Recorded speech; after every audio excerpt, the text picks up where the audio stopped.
নমস্কাৰ Assam govt exam এই চেনেলটোলৈ আপোনালোক সকলোকে পুনৰবাৰ স্বাগতম জনাইছোঁ। আজি আমি এই সিৰিজত ৰাজনৈতিক তথ্যৰ ওপৰত কিছুমান MCQ আলোচনা কৰিম। আহকচোন ভিডিঅ'টোৰ মাজভাগলৈ আমি আগবাঢ়ো। এই সিৰিজৰ প্ৰথম প্ৰশ্নটো হৈছে When was the Assam Provincial Congress Committee formed? অৰ্থাৎ কেতিয়া অসম প্ৰদেশ কংগ্ৰেছৰ কমিটি গঠন কৰা হৈছিল? ইয়াৰে অপশ্যনসমূহৰ ভিতৰত শুদ্ধ উত্তৰটো হ'ব অপশ্যন এ অৰ্থাৎ 1921 চনত প্ৰদেশ কংগ্ৰেছ কমিটি গঠন কৰা হৈছিল। উল্লেখযোগ্য যে অসম প্ৰদেশ কংগ্ৰেছ কমিটিৰ হেডকোৱাৰ্টাৰ হৈছে ৰাজীৱ ভৱন, যিটো গুৱাহাটীৰ GS ৰোডত অৱস্থিত। এই কমিটিৰ Kuladhar Chaliha was the first elected president আৰু চাবিলাল Upadhyay was the first selected president of the committee. Next প্ৰশ্নটো হৈছে Who was the president of the Swaraj Party in Assam during freedom movement? অৰ্থাৎ স্বাধীনতা আন্দোলনৰ সময়ত স্বৰাজ পাৰ্টিৰ অসমৰ হৈ কোন সভাপতিত্ব কৰিছিলে? অপশ্যনসমূহৰ ভিতৰত ইয়াৰে শুদ্ধ উত্তৰটো হৈছে অপশ্যন বি অৰ্থাৎ তৰুণৰাম ফুকন।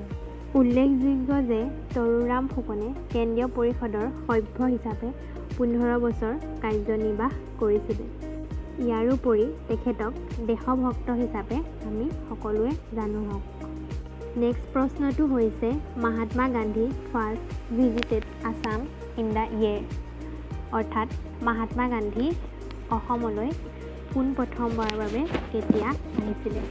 অপশ্যনসমূহৰ ভিতৰত ইয়াৰে শুদ্ধ উত্তৰটো হ'ব অপশ্যন বি অৰ্থাৎ 1921 চনত প্ৰথমবাৰৰ বাবে মহাত্মা গান্ধী অসমলৈ ভ্ৰমণ কৰিবলৈ আহিছিলে।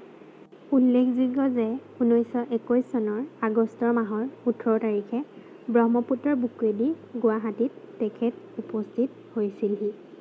নেক্সট প্ৰশ্নটো হৈছে the Assam public service commission চমুকৈ APSC regulation was promulgated in exercise of the powers. অৰ্থাৎ অসম লোকসেৱা আয়োগৰ কিমান চনত অসমৰ ৰাজ্যপালৰ ক্ষমতাৰ অধীনলৈ আহে?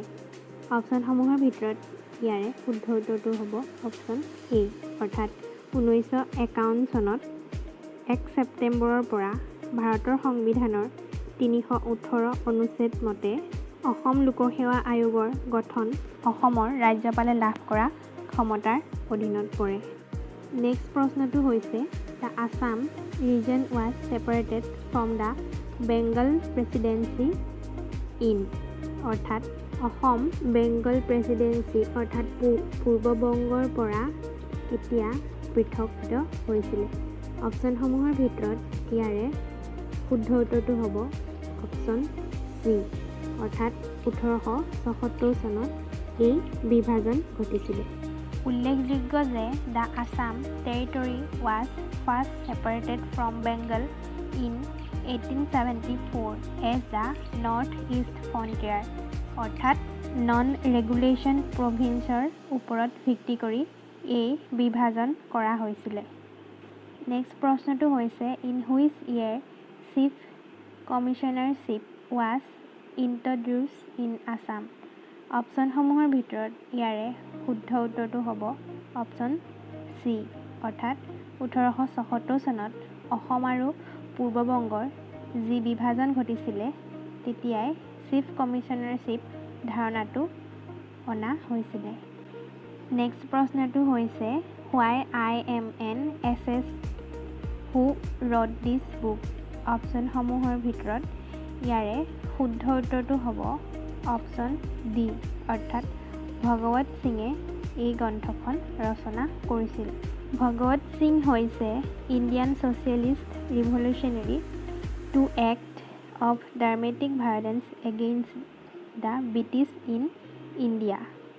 At age of 23 made him a folk hero of the Indian independence movement. Next প্ৰশ্নটো হৈছে When did Subhash Bosu proclaim the provincial government of Azad Hind? অপশ্যনসমূহৰ ভিতৰত ইয়াৰে শুদ্ধ উত্তৰটো হ'ব October 1943। October 1943 Ras Bihari Bosu handed over in the Subhash Chandra Bosu. It was received under the leadership.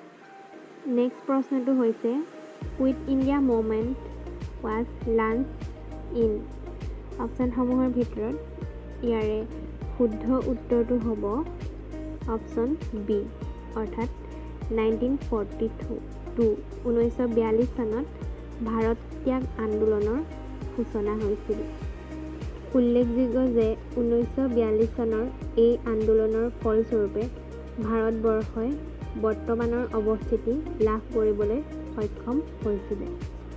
Next প্ৰশ্নটো হৈছে Which of the following was mainly responsible for the transfer of power by the British in India on August 15, 1947?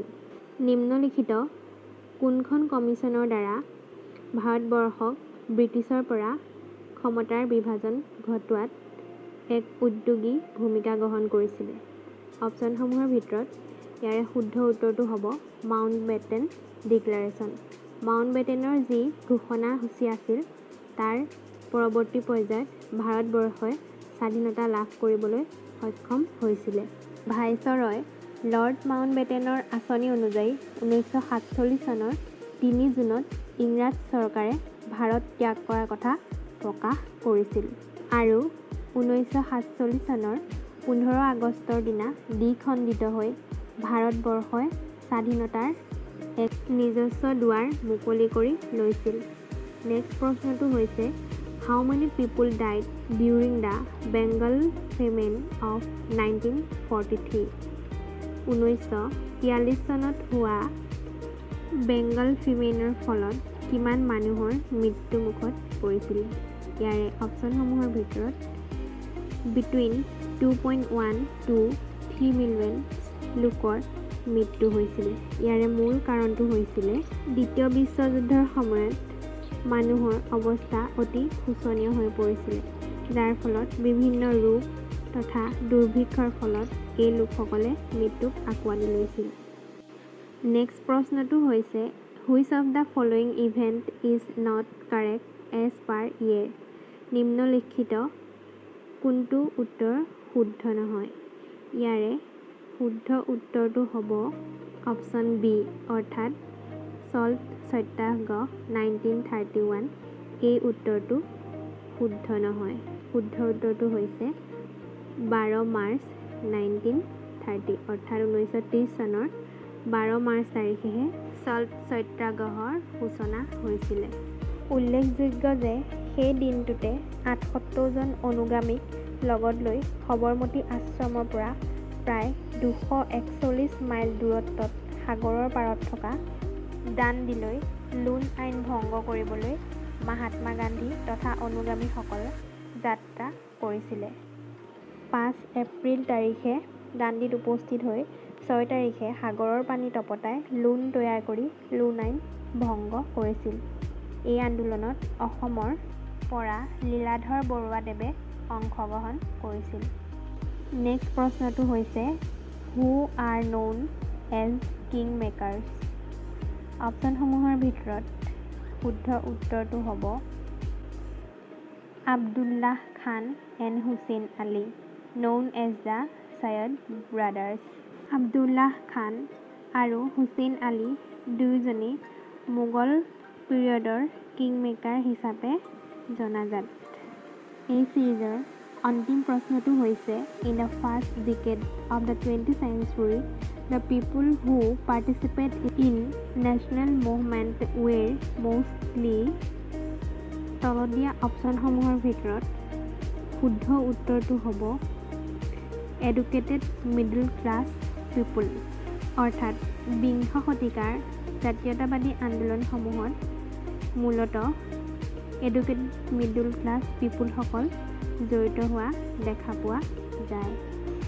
এয়াই আছিল আজিৰ 15টা MCQ, য'ত ৰাজনৈতিক ক্ষেত্ৰখনৰ লগত জড়িত কিছু কথা আলোচনা কৰা হ'ল।